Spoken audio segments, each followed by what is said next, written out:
बुल्ढाना जिले में अवैध साहूकार की प्रताड़ना से तंग आकर 40 वर्षीय युवक ने जहरीली दवा पीकर आत्महत्या कर ली। आत्महत्या से पहले युवक द्वारा लिखे गए सुसाइड नोट से यह मामला सामने आया।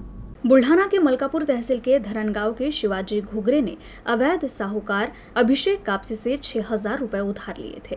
रुपए वापस करने के बाद भी अभिषेक कापसे बार बार और पैसे मांग रहा था। 2 दिन पहले शिवाजी घुघरे को घर के बाहर बुलाकर पीटा और पैसे न देने पर जान से मारने की धमकी दी गई, जिसका जिक्र शिवाजी घुघरे ने अपने सुसाइड नोट में किया है। अपमान सहन न कर पाने के कारण शिवाजी घुघरे ने जहरीली दवा खाकर आत्महत्या करने की कोशिश की।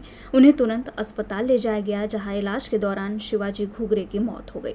परिजन शव को लेकर सीधे थाने पहुंचे और आरोपियों की गिरफ्तारी की मांग की। पुलिस के आश्वासन के बाद परिजनों ने शव को कब्जे में ले लिया। जानकारी है कि पुलिस ने आरोपियों के खिलाफ मामला दर्ज कर 2 लोगों को हिरासत में लिया है।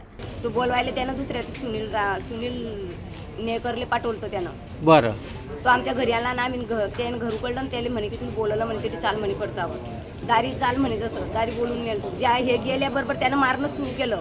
तरी आम्ही गेलो दोघी जणी, महिन्यानं तर मी गेलती मागं, तर म्हटलं कार्य कोण मारवलं तर म्हणे तुम्ही बोलू नका म्हणे मधामध्ये। सदर इसम श्री शिवाजी सुपडा घुगरे यांच्या पत्नी जयश्री शिवाजी घुगरे या काल दिनांक 5/6/2025 रोजी पोलीस स्टेशनला हजर आल्या। त्यांच्या देर सगट त्यांची आम्ही तात्काळ फिर्याद दाखल केली।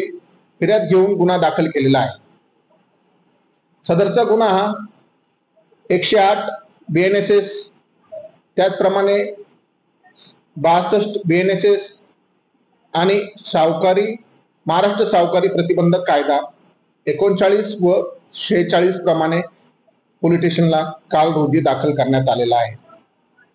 सदर गुन्ह्यातील आरोपी अभिषेक सुनील कापसे याचा शोध कालपासून सुरू केला असून विविध पथके त्याची माहिती काढत आहेत। लवकरच त्याला पकडून पुढील कायदेशीर कारवाई करण्यात येत आहे।